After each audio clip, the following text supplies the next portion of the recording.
नमस्कार दोस्तों, कैसे हैं आप लोग। आशा है आप लोग अच्छे होंगे। दोस्तों, चटपटी कहानियों में आप सबका स्वागत है।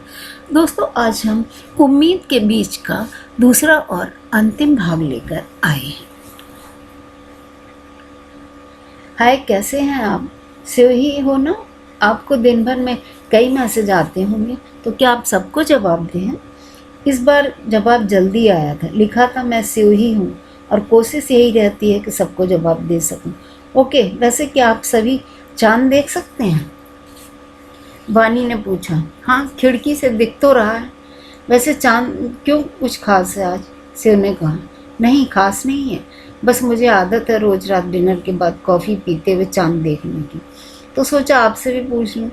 आप लेखकों की तो प्रेरणा होता है ना चांद। कई लोग ऐसा कहते हैं, शिव ने हंसते हुए कहा।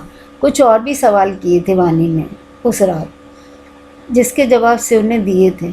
अब वानी का मन खुश रहने लगा था। वो सुबह ही शिव का मैसेज कर देती और जवाब के इंतज़ार में गुजर जाता।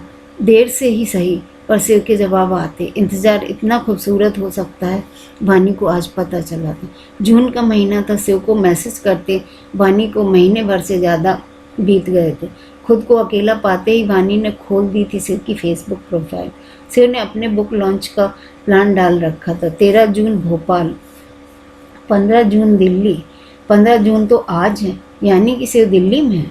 उसने एक नज़र घड़ी पर डाली। दोपहर के 12 बजने को थे। बुक लॉन्च का समय 2 बजे का था। वानी को जल्द ही कोई फैसला करना था। आनन फानन में उसने साड़ी बदली और 2 बजने के पहले बुक स्टोर के बाहर पहुंची थी। शिव के देखते ही उसे बेहतर फील हुआ था। शायद ही मिलने वाला था, लेकिन ये क्या, लाख कोशिशों के बावजूद भी नहीं कर पा रही थी हिम्मत शिव का सामना करने की। क्या कहेगी उससे। जल्दी हार मान ली थी और बगल के कॉफ़ी शॉप में आकर बैठ गई थी। वो वहाँ 2 घंटे से ज़्यादा बैठी रही। अब तो शिव का लॉन्च खत्म हो गया होगा। उसने एक नज़र घड़ी पर डाली और उठकर बाहर चल पड़ी। तभी वो किसी से टकरा गई। I am really sorry. वानी ने उस शख्स की तरफ देखा, फर्श पर अपना बिखर चुका सामान समेटते हुए कहा। वानी, वानी मखीजा। अजनबी नहीं था वो शख्स। पहचान लिया था उसने वानी को, और इस तरह अपना नाम पुकारे जाने पर वानी ने शख्स की तरफ देखा और फिर देखती रह गई। सामने शिव खड़ा था। व्हाट ए प्लेजेंट सरप्राइज वानी, शिव ने आगे कहा। पर वानी बस यूं घूरे जा रही थी और सिर्फ इतना ही कह सकी थी, शिव। हाँ वानी, शिव, तुम्हारा शिव। ओ वानी, मैंने तुम्हें कहीं नहीं खोजा। जब से दिल्ली आया हूँ हर जगह तुम्हें खोज रहा था। सुना था मैंने कि शादी के बाद तुम दिल्ली में रहती हो। कैसी हो वानी, तुम ठीक तो हो ना। शिव बोलता ही जा रहा था। मैं ठीक हूँ शिव, तुम कैसे हो। इतने सालों बाद भी पहचान गए मुझे। पहचानता कैसे नहीं वानी, मेरी हर किताब में जिक्र है तुम्हारा। कितना खुश हुई थी वानी ये सुन के। अच्छा लगा था शिव आज भी उसके बारे में लिखता है। शिव लगातार बोले जा रहा था, पर वानी सुकून से देखती रही थी, जैसे सालों की भरपाई कर रही हो। 20 साल में जरा भी नहीं बदला था वो। बस माथे के पास से कुछ बाल सफ़ेद हो गए थे। वानी शिव में खोई हुई थी। जब उसका मोबाइल बजा, उसकी बेटी का फ़ोन था। शिव, अब मुझे जाना होगा, वानी फ़ोन रखते हुए कहा, पर फिर कुछ देर ठहर कर पूछा, कल हम मिल सकते हैं क्या। कल दिल्ली में हो ना। हाँ ज़रूर, कल 12 बजते ही उसी जगह, शिव ने कहा और वानी चली गई। जून के मौसम में दिल्ली खूब तपती है, लेकिन आज सुबह से वानी के दिल में बारिशें हो रही थी। शिव से जो मिलने वाली थी। घंटों की मशक्क़त के बाद एक पीली साड़ी चूज़ की थी और निकल गई थी शिव से मिलने। उसे देखते ही खड़ा हो गया था शिव और कहा, पीली साड़ी में बहुत खूबसूरत लग रही है। तो आखिर उसने नोटिस कर ही लिया था। जल्द दोनों बातों में खो गए। शिव अपने किस्से बता रहा था, जिन्हें सुनकर वानी खिलखिलाकर हंस रही थी। 2 घंटे से ज़्यादा का टाइम निकल गया जब शिव ने वानी को बोलने से रोका। शिव के टोकते ही उदासी की एक लकीर वानी के माथे से होते हुए पूरे चेहरे पे फैल गई। कहते हैं स्त्री मन आने वाले हर खतरे को सबसे पहले भांप लेती है। यहीं पर वही हुआ था। वानी ने जान लिया था शिव का इस तरह से उसे टोके जाने का कारण और शिव ने कह ही दिया था 5 बजे फ्लाइट है मेरी, अब मुझे जाना होगा। वानी ने बिना कोई जवाब दिए सिर नीचे झुका लिया था। शिव अपनी जगह पर जाने को खड़ा हो गया। वानी का दिल तेजी से धड़क रहा था। शिव आगे कुछ कहता इससे पहले ही वानी ने कहा था,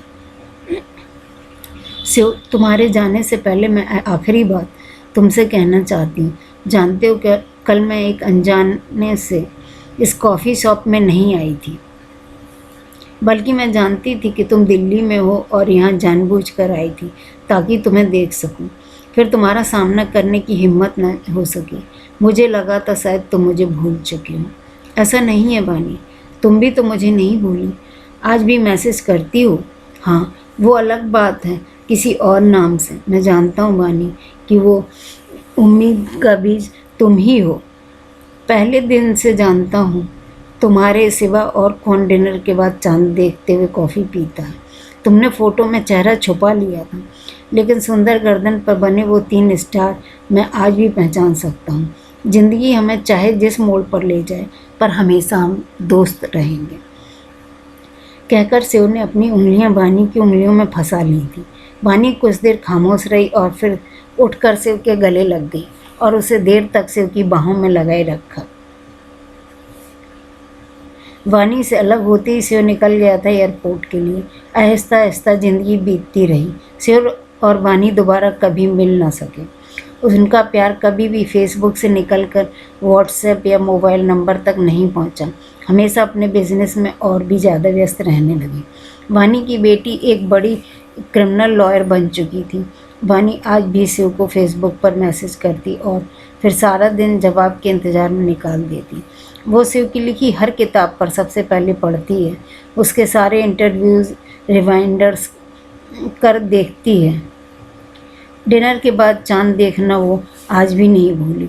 कुछ गुनाहों की सुनवाई दुनिया की किसी भी अदालत में नहीं होती है, उसकी सज़ा उम्र देकर भी चुकाई नहीं जा सकती।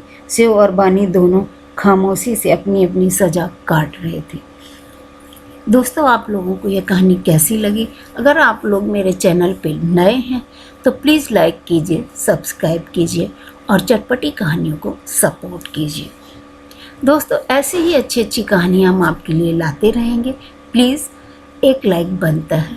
धन्यवाद।